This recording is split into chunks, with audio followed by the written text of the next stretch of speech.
오늘 이 본문의 말씀은 믿음의 선조 다윗의 참회의 시입니다. 하나님 앞에 회개하며 돌이키는 자에게 하나님께서 베푸시는 인자와 긍휼을 찬양하는 찬양의 시인데, 우리는 오늘 이 말씀과 함께 우리 하나님 앞에서 우리의 모습을 살필 수 있기를 원합니다. 그리고 우리 하나님을 기뻐하며 즐거워하며 하나님께 마음 들여가는 저와 여러분들이 다 될 수 있기를 간절히 바랍니다. 먼저 1절과 2절의 말씀을 보면, 허물의 사함을 얻고 그 죄의 가리움을 받은 자는 복이 있도다. 마음에 간사가 없고 여호와께 정죄를 당치 않은 자는 복이 있도다 라고 기록하고 있습니다. 세상에는 많은 복이 있습니다. 좋은 사람을 만나는 것도 큰 복이고, 또 재물이 많은 것도 복이라고 하고, 여러 가지 다양한 복이 있지만 이 세상에서 그 무엇보다 가장 귀한 복은 우리 하나님을 만나고 영원히 멸망할 수밖에 없었던 죄인 되었던 우리가 영원한 생명을 얻고 하나님의 자녀가 된 이 복이라고 할 것입니다. 제가 군 생활을 장교로 복무하면서 또 다른 곳에서 사역을 하면서 깨달았던 게 한 가지가 있는데, 무엇인가 하면 누군가에게 꾸준하게 마음을 주고 사랑으로서 끊임없이 인내하며 대하면 그 상대의 마음을 반드시 얻을 수가 있다는 것입니다. 군에서 처음에 인관에서 이렇게 갔을 때 보면, 이제 병사들 가운데는 이 간부, 위에 장교나 부사관들이나 이 간부를 좀 이렇게 적대시하는 친구들도 좀 있습니다.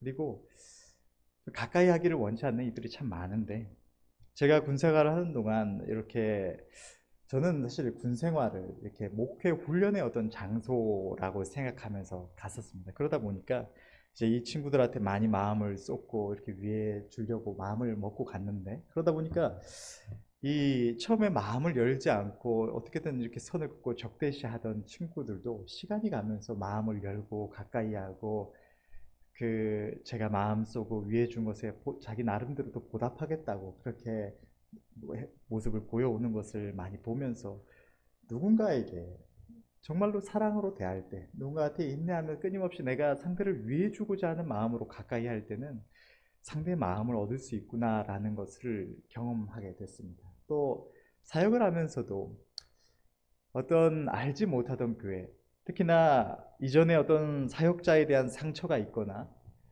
한 그런 곳에 가면 이 경계심이 있는 경우가 있습니다. 그래서 제가 전에 갔던 곳 중에 한 곳은, 그 전에 다른 사역자가, 부교육자가 교회를 한번 흔들고 많은 이들이 그래서 떠나간 그런 곳이었기 때문에 사역자에 대한 경계가 좀 있었습니다. 이런 분위기들이라고 해야 될까요? 이런 것들이 그 학생들 안에도 좀, 학생들과 청년들 안에도 그런 것들이 좀 있어서, 제가 이제 학생부를 맡고 또 청년부를 또 겸해서 이렇게 담당을 하게 됐는데, 그때 참 마음을 잘 열지 않고 거리를 많이 두는 학생들이 있어요. 특히나 낯을 많이 가리는 학생들은 이렇게 쉽게 가까워지기가 어렵더라고요. 근데 끊임없이 어떻게든 위해주고자 하는 마음으로 그 친구를 위해서 기도하면서, 어떻게든 볼 때마다 혹은 생각날 때마다 연락도 하고 가서 또 맛있는 것도 사주고 이렇게 대하다 보니까 어느새 이 친구 마음이 점점점 열려서, 제가 어떻게 사정상 그곳에서 이제 떠나올 때에도 참 마음을 많이 아파해주는 그런 모습들을 봤습니다.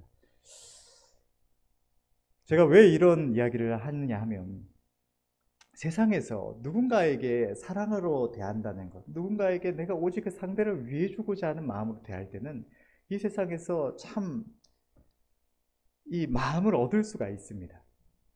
심지어는 옛날에 어떤 이야기들이나 이런 걸 보면, 원수시했던, 혹은 뭐 자기 자녀를 죽인 어떤 범죄자에게도 그 범죄자가 회개하고 그에게 와서 사죄를 청하고 끊임없이 사랑으로서 섬기겠노라고 할 때도, 그 부모가 그 자기 자식을 죽인 원수에게도 마음을 열고 하는 그런 사건들도 있는 것처럼, 세상에서 누군가에게 전심으로 쏟아붓는 사랑은 항상 그 마음을 얻을 수가 있는 것 같습니다. 그런데 이 세상에서 유독 정말로 마음을 쏟고 사랑으로 대하여도 마음을 얻기가 너무나 쉽지 않은 그런 관계가 하나가 있는데, 그것은 우리 하나님의 우리를 향한 사랑입니다. 하나님은 이 세상 그 누구보다 우리를 사랑하시는 분이시고 그 누구보다 우리를 생각하시고 위하시는 분이십니다. 그런데 이 하나님의 사랑 앞에서 우리의 마음이 우리 하나님을 향해서 온전히 활짝 열려지고 마음으로 전심으로 하나님을 가까이 해 나아간다는 것이 참으로 많이 나타나지가 않고 참 우리 스스로도 참 많은 어려움을 겪는 것 같습니다. 세상에 많은 복이 있고 그 중에 가장 큰 복이 우리 하나님의 자녀가 된 복이라고 서두에 말을 했는데, 우리 하나님께서는 우리에게 참 한없는 은혜와 복을 부어주십니다. 가장 큰 것은 앞서도 말했던 것처럼 영원히 멸망할 수밖에 없었던 죄인된 우리가 우리 예수님의 십자가의 공로로 죄사함을 얻고 의롭다 하심을 얻었다는 것. 세상에 하나님 없이 살아가는 이들이 얼마나 많은 공포를 가지고 살아가는지 모릅니다. 특히나 이 죽음에 대한 두려움은 누구에게나 있는 것일 것입니다. 그러나 우리 하나님을 만난 죄 백성들에게는 죽음 이후에도 이제 영원한 행복의 시작이기 때문에 죽음을 두려워하지 않고 오히려 그 날을 준비해 나가는 삶을 살아갈 수가 있습니다. 물론 하나님께 마음들이지 않고 천국을 바라보지 않고 구원을 받고 하나님의 자녀라고 할지라도 어느새 마음을 뺏겨서 세상 것을 추구하고 세상 것만 바라보고 살면 그것 내가 바라보고 추구하던 것을 잃어버릴지도 모른다는 그 두려움은 있을 것입니다. 그러나 하나님께 마음 들여갈 때 저 천국을 소망하면서 살아가는 주의 자녀들에게는 죽음마저도 소망이요 기쁨이 되는 복을 우리가 받은 것입니다. 또 하나님께서 우리에게 주신 이 대속의 은혜, 값없이 의롭다 하심은 특히나 우리 크리스찬들에게 있어서는 너무나 큰 은혜인 것 같습니다. 제가 전에 보면 하나님을 바르게 알지 못하는 이들, 하나님을 믿는다고 하면서도 이렇게 율법에 매여서 지난 말씀처럼 모세의 제자라고 말씀을 전해주셨는데 그것처럼 이런 율법에 매여서 살아가는 이들이 꽤 있습니다. 너무나 많이 있는 것 같습니다. 그런데 그것이 저 같은 경우에는 이제 어렸을 때부터 하나님 은혜 안에서 이렇게 자라나고 또 지금까지 나오다 보니까 그런 경험이 잘 없지만 그런 청년들이나 그런 성도들의 모습을 보면 그게 굉장히 큰 고통이요 공포라는 것을 알 수가 있었습니다. 심지어는 그 목회자의 자녀마저도 내가 죄를 지으면 안 된다는 그 두려움 때문에 정신적으로 질환까지 앓을 정도로 우울증을 겪고 어떻게 자기 감정을 주체할 수 없는 상태가 이렇게 되어서 병원에도 수없이 입원하고 몸을 제대로 못 가눌 상태가 되면서도 내가 이렇게 하지 않으면 내가 어떻게 하지 않으면 내가 죄를 짓는데 나 지옥 갈 수 있는데 이것 때문에 계속해서 끊임없이 고통스러워하면서 펑펑 우는 모습을 봤습니다. 만난 지도 얼마 안 된 사역자, 그것 잘 알지도 못하는 사역자 앞에서 그렇게 괴로워서 눈물을 쏟을 정도면 저의 삶이 얼마나 큰 고통 속에 있었을까요? 주님은 우리에게 값없이 의롭다 하심을 주셨습니다. 우리가 뭐 잘해서가 아니라 우리가 하나님 앞에 충성스럽고 열심을 다해서가 아니라 주님의 십자가의 보혈의 공로로 주님께서 죽기까지 순종하신 그 온전한 의를 우리에게 주신 것입니다. 우리는 너무나 큰 은혜를 입고 그 가운데 살아가고 있는 것입니다. 또 하나님을 아는 지식을 우리에게 주십니다. 우리가 하나님을 만나고 하나님 앞에 경배드리며 주의 백성으로 살아갈수록 믿음으로 하나님 말씀 앞에 순종할수록 우리는 하나님을 더 알게 됩니다. 이전에 내가 누구인지, 내가 왜 이 땅을 살아가는지, 우리의 삶의 끝에 무엇이 있는지, 무엇이 아름다운 것이고 무엇이 악한 것인지 아무것도 알지 못하고 인생의 혼돈 속에서 살아가던 우리가 하나님을 알게 되고 질서의 하나님의 그 인도하심 속에서 바른 길을 알게 되고 우리의 삶의 의미를 알게 되고 하나님 주시는 이 진리 안에서 평안을 누리며 살아갈 수가 있게 된 것입니다. 또 하나님은 우리의 보호자가 되시고 우리의 인도자가 되시고 우리의 공급자가 되어주십니다. 지난번에 제가 전도를 하러 가서 이렇게 전하다 보니까 그 친구가 제 오늘 말씀을 안 듣겠죠, 설마? 근데 제가 전도를 하러 가서 보니까, 전하다 보니까 제가 너 예수 믿으라. 얼마나 이 친구가 걱정이 많은지 자기는 벌써 5, 60대 노후를 준비하고 있다고 그런 이야기를 자랑스럽게 저한테 이제 해왔습니다. 그래서 자기가 은퇴하고 나면 이렇게 그 방법이 없을 것 같아서 자기는 노후를 준비하고 있다 이러면서 막 이야기를 하고 얼마나 살아가는 게 힘든지 그런 걸 이야기를 제가 들으면서 원래 제가 사실 그날 전도를 하러 가면서 이 친구를 볼 때마다 제가 전도하고 이랬기 때문에 이 친구가 나에게 경계심을 가지고 있을 수 있겠다. 내가 만나면 교회 오라고 또 꼬시러 왔구나 이 생각을 할 것 같아서 그날은 정말 말을 안 하고 그 친구랑 좀 놀아주고 좀 이렇게 친구로서 많이 가까워지려고 갔는데 이렇게 어렵다고 하고 괴롭다고 하고 막 이러 하니까 안전해 줄 수가 없잖아요. 그래서 야, 너 그러니까 내가 얼마나 말했지 않느냐. 너 예수 믿어라. 예수님 믿어야 된다. 너 봐라. 얼마나 행복하게 살아가느냐. 나는 염려가 없다. 불안이 없다. 공포가 없다. 그러면서 너 왜 이렇게 내가 살아갈 수 있는지 아느냐. 막 이렇게 전해줬는데 그러니까 한참 듣다가 이 친구가 한다는 소리가 나는 그렇게 기도만 하고 살고 싶지 않다. 나는 그렇게 어떤 신적인 존재한테 그렇게 전적으로 의지하면서 살고 싶지 않다. 이런 이야기를 하는 겁니다. 마치 세상에 보면 사람들이 이런 생각하지 않습니까? 교회 다닌다고 하고 막 열심히 신앙생활 한다고 예수님 믿으라고 하면 마치 내가 그 사람들이 능력이 없어서 혼자 세상을 살아갈 용기가 없고 혹은 너무 힘드니까 마음의 어떤 비난처를 찾아서 그렇게 가서 의지할 때를 찾아서 그렇게 하는구나. 그런 생각을 하지 않습니다. 그 친구도 아마도 그렇게 생각했지 않나 이런 생각이 듭니다. 그리고 또 자기 딴에는 난 멋있게 내 힘으로 당당하게 내 의지로 살아가고 싶다 이런 의지로 저에게 말을 한 것 같은데 제가 그때도 이야기했던 것이 너 사람이 인간이란 존재가 얼마나 무능력하고 어리석은 존재인지 아느냐. 너 그렇게 준비하고 대처를 한다고 하고 열심히 살아간다고 나름대로 하고 있는데 그렇게 살면 너에게 평안한 미래가 보장이 되느냐? 너에게 행복한 삶이 보장이 되느냐? 세상에 얼마나 너보다 지혜롭고 능력 있는 사람이 얼마나 많느냐? 그런데 그 사람들이 다 성공적인 삶을 살아가느냐? 얼마나 자기 앞날을 두고 철저하게 준비하고 도전하는 이들이 얼마나 많이 실패하고 넘어지고 좌절하고 멸망해 가는지 너 아느냐? 우리 몇 년 전에 코로나 때에도 그 코로나로 인해서 얼마나 지혜롭고 뛰어난 이들, 얼마나 능력 있는 이들이 얼마나 많이 망했느냐. 그거를 인간의 힘으로 대비해서 넌 막을 수 있다고 생각을 하느냐. 우리의 삶에 닥치는 사고를, 재앙을 너는 네가 대비해서 막을 수 있다고 생각을 하느냐. 또 사람이 무언가를 준비한다고 해도 그에게 기회가 주어지는 것도 그것이 내가 의도한 성과를 내는 것도 그건 너에게 달려있는 것이 아니다. 생각을 해봐라. 이러니까 이 친구가 점점 이해를 하더니 나중에는 교회 가면 이제 헌금을 어떻게 해야 되는지 그런 헌금 이야기를 하더라고요. 마음이 좀 많이 열린 것 같습니다. 어쨌든 말하고자 하는 것은 우리 참 무능력하고 어리석은 존재인데 주님이 우리를 보호해 주시고 지켜주시고 해서 하기 때문에 그 은혜 안에서 우리가 살아가고 있기 때문에 우리가 비록 맨날 주님이 나를 지켜주시는구나 내가 이렇게 든든하구나 이렇게 생각을 못하고 있을지라도 우리가 늘 그 은혜 안에 보호받고 평안을 누리며 살아가고 있다는 것입니다. 그런데 하나님 주신 이 모든 은혜는 어떤 옛날에 우리 우상을 쫓던 우리 조상들의 어떤 우상을 섬기는 그런 신앙 속에서 생각하는 것처럼 하늘에 있는 어떤 존재가 제 땅에 있는 누군가의 간절한 어떤 기도를 보고 어떤 이 비는 것을 보고 툭 던져주듯이 멀리서 뭐 하나 선물 주듯이 그렇게 주는 은혜가 아니라 이 모든 은혜는 다름이 아니라 하나님께서 우리에게 주신 예수님입니다. 예수님 그분이 우리의 생명이시고 우리의 보호자이시고 우리의 공급자이시고 우리의 인도자이십니다. 우리는 생각하기를 내가 예수님 믿고 사니까 내가 이런 은혜를 누리면 사는구나.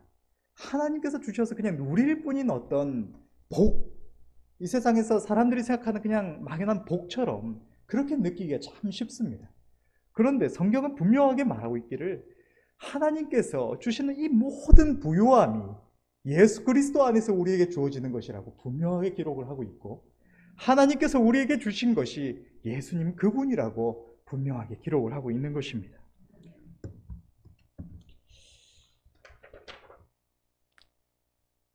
마태복음 1장 23절은 이렇게 기록을 하고 있습니다. 보라, 처녀가 잉태하여 아들을 낳을 것이요 그 이름은 임마누엘이라 하리라 하셨으니 이를 번역한즉 하나님이 우리와 함께 계시다 함이라.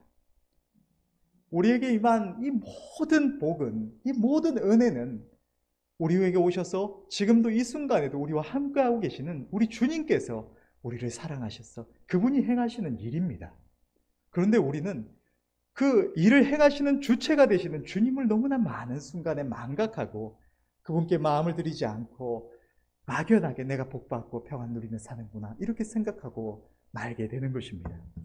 하나님께서는, 우리 주님께서는 왜 이렇게도 마음을 들이지 않는, 마음 들이기에 둔한 우리들에게 이 모든 은혜를 베풀어 주실까요? 그것은 앞서도 말했던 것처럼 하나님의 우리를 향하신 그 사랑에 우리도 마음 들여 화답하며 영원토록 우리에게 오셔서 영원토록 함께 하신다고 약속해 주신 그 주님과 날마다 우리가 교제하며 주님 앞의 사랑을 고백하며 그분의 인도하심을 따라 영원토록 동행하며 그렇게 영원토록 교제하며 사랑하는 그 사랑의 관계 속에서 함께 하시기를 원하셔서 주님은 이 모든 은혜를 베풀어 주시는 것입니다. 성경에 우리 주님과 우리의 관계를 표현하는 단어들을 보면 주님은 우리의 애인, 사랑아리이시고 주님은 우리의 남편이시고 주님은 우리의 목자이시고 주님은 우리의 아버지이시고 주님은 우리의 머리이시고 주인이시고 왕이십니다. 주님은 우리가 크리스찬이라는 이름처럼 막연한 개념으로 어떤 영접하였을 때 혹은 내가 어떤 하나님의 복을 구할 때나 찾고 많은 존재가 아니라 늘 우리와 함께 하시는 분명한 한 인격체, 우리와 함께 하시는 분명한 실체가 계시고 살아계신 주님이십니다. 그분은 우리와 교통하기를 원하십니다. 교제하기를 원하십니다. 주님은 우리가 끊임없이 교제하며 그 음성을 청종하며 동행해야 하는 대상이며 사랑하는 이와 우리가 길을 함께하는 것처럼 날마다 아뢰고 묻고 듣고 그 음성에 순종하며 동행해야 하는 대상인 것입니다. 그런데 너무나 많은 주의 백성들이 우리 하나님 주시는 이 모든 은혜를 원하면서도 정작 주님을 가까이 하기를 원하지를 않습니다. 주님의 음성을 듣기를 원치 않아서 주님께 주님 내가 무엇을 하기를 원하십니까? 주님 나를 향하신 주님의 뜻이 무엇입니까? 귀를 열고 살피지 아니하고 들으려고 하지 않고 내 욕심대로 하기를 원하여서 내 마음대로 살아가고 싶어서 귀를 닫고 내 마음대로 고집하며 살고자 하는 것입니다. 그런데 여러분 오늘 본문의 3절과 4절을 보면 이렇게 기록하고 있습니다. 내가 토설치 아니할 때 종일 신음함으로 내 뼈가 쇠하였도다. 주의 손이 죄하로 나를 누르시오니 내 진액이 화하여 여름 가물의 마름같이 되었나이다. 우리가 이 땅을 살아가는 삶을 성경은 기록하기를 이스라엘의 40년 광야 생활에 빗대어서 기록을 하고 있습니다. 우리가 이 땅을 살아가는 이 삶은 광야의 길입니다. 이 길은 그렇게 만만한 길이 아닙니다. 인도자 없이 내가 내 마음대로 내 고집대로 행하여서 내 원하는 대로 목적지에 이를 수 있는 그런 만만한 길이 아닙니다. 오히려 주님 없이 우리가 홀로 행하는 광야의 길은 사망의 음침한 골짜기와 같은 길입니다.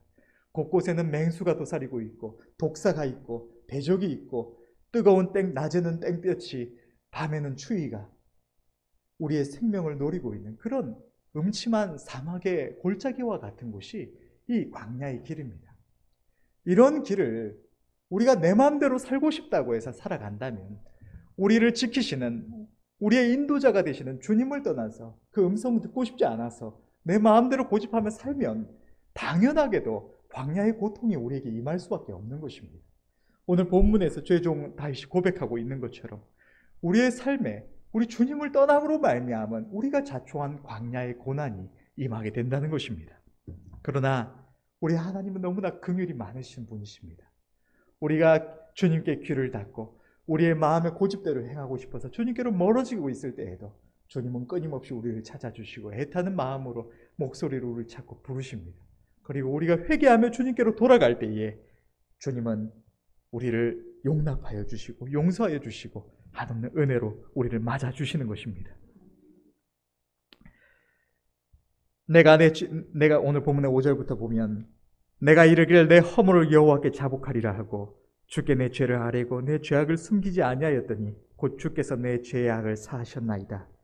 이로 인하여 무릇 경건한 자는 주를 만날 기회를 타서 주께 기도할지라. 진실로 홍수가 범람할지라도 저에게 미치지 못하리이다.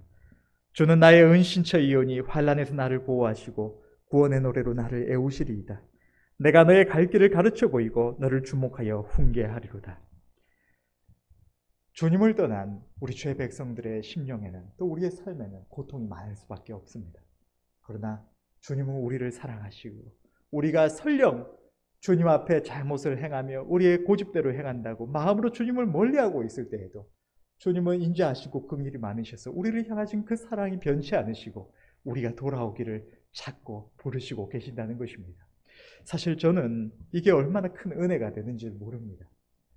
때때로 하나님께 온전히 마음 들이지 못하고 많이 멀어져 있을 때에 하나님께서 내 마음에 주시는 하나님의 선하신 뜻이 내 안에 떠올 때마다 주님께서 나를 은혜로 부르시고 계시다는 그 사실이 얼마나 감격이 되고 감사하고 그래서 다시 하나님께로 돌아가서 마음 들여갈 용기를 얻게 되는 것입니다. 우리는 우리 하나님을, 우리 주님을 기뻐하며 즐거워해야 합니다. 오늘 9절부터 11절의 말씀을 보면 너희는 무지한 말이나 노새같이 되지 말지어다. 그것들은 자갈과 굴레로 단속하지 아니하면 너희에게 가까이 오지 아니하리로다.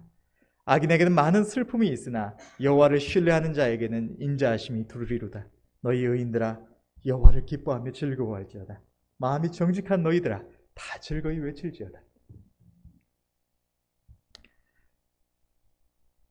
말이나 노새와 같이 길들지 않은 말, 주인을 신뢰하지 못하는 말처럼 또 노새처럼 주인이 매를 들지 않으면 도저히 주인을 가까이 하지 않는 이런 어리석은 모습이 되지 말아야 될 줄 믿습니다. 주님은 우리를 향하여 날마다 그 한없는 은혜로 사랑으로 긍휼로 인자하심으로 우리를 대하시고 가까이 하시기를 원하십니다. 우리가 마음을 열기만 하면 그분께 마음을 들여가기만 하면 주님은 우리를 맞아주시고 우리가 주님을 가까이 하면 가까이 할수록 주님도 우리를 가까이 하여 주시는 것입니다. 악인에게는 많은 슬픔이 있으나 여호와를 신뢰하는 자에게는 인자하심이 두르리로다. 여호와를 신뢰하는 자, 우리 하나님을 신뢰한다는 것이 무엇일까요? 그것은 그냥 믿습니다가 아닙니다. 앞선 본문에서는 하나님께서는 우리 주의 백성들이 하나님을 가까이 해야 한다고 말씀을 하십니다. 우리 주의 백성들이 하나님의 길을 기뻐하지 않는 이유가 무엇일까요? 그것은 우리 하나님을 신뢰하지 못하기 때문입니다. 내 마음에 원하는 대로 하는 것이, 내 마음의 욕심대로 하는 것이 내게 더 큰 행복을 줄 것, 즐거움을 줄 것 같아서 주님의 음성에 귀를 기울이면 내가 더 희생해야 하고 수고해야 하고 괴로움을 겪을 것 같아서 우리는 그 선하신 주님의 음성에 귀를 닫기도 하고 그 음성에 순종하기를 기뻐하지 않는 모습이 되는 것입니다. 그러나 하나님을 신뢰한다는 것은 나의 명철이 아니라 내 생각이 아니라 하나님의 지혜와 능력을 바라보면서 우리의 걸음을 주님께 맡기는 것입니다. 내 생각에는, 내 본능에는 그것이 주님의 길을 따른다는 것이 그렇게 즐거워 보이지 않고 그것이 그렇게 행복해 보이지 않고 내가 원하는 것을 이룰 수 없을 것처럼 보여질지라도 우리 하나님이 지극히 선하시기 때문에 우리 하나님의 선하심을 바라보면서 그분을 신뢰하면서 우리의 걸음을 맡기는 것, 하나님을 믿고 의뢰하는 것, 그것이 하나님을 신뢰하는 모습이라고 할 것입니다. 우리는 하나님을 신뢰함으로 그분을 마음으로 가까이 하며 그 길을 기뻐하여 따라야 합니다. 주님을 즐거워하며 기뻐하는 것이 무엇일까요? 하나님께서 예수님 안에서 그 모든 은혜를 우리에게 주신 뜻대로 주님과 날마다 함께 교제하는 그 동행을 기뻐하며 즐거워하는 것입니다.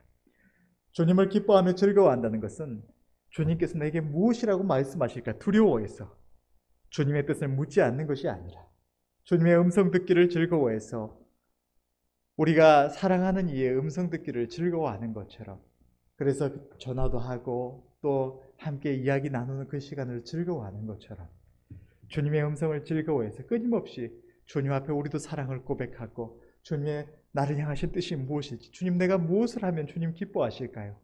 끊임없이 묻고 그 음성을 듣고 그 음성을 기뻐하는 것, 그것이 주님을 기뻐하며 즐거워한다는 것입니다. 주님을 기뻐하며 즐거워한다는 것은 사람이 사랑하는 사람과 이야기하는 그 시간을 즐거워해서 함께하는 그 시간을 수고로 여기지 않는 것처럼 주님 앞에 나와서 기도하며 주님 앞에 나의 모든 사정을 아뢰며 마음을 고백하며 이야기하는 그 시간을 즐거워한다는 것입니다. 주님을 기뻐하며 즐거워한다는 것은 사람이 사랑하는 상대의 원하는 것이 무엇인지 알기를 원하고 상대가 한 말의 의미가 무엇인지 알기를 원해서 그것을 곰곰이 생각도 하고 기억을 떠올려 보기도 하는 것처럼 우리가 사랑하는 주님을 더 알기를 간절히 원해서 그분의 선하신 말씀을 날마다 살피고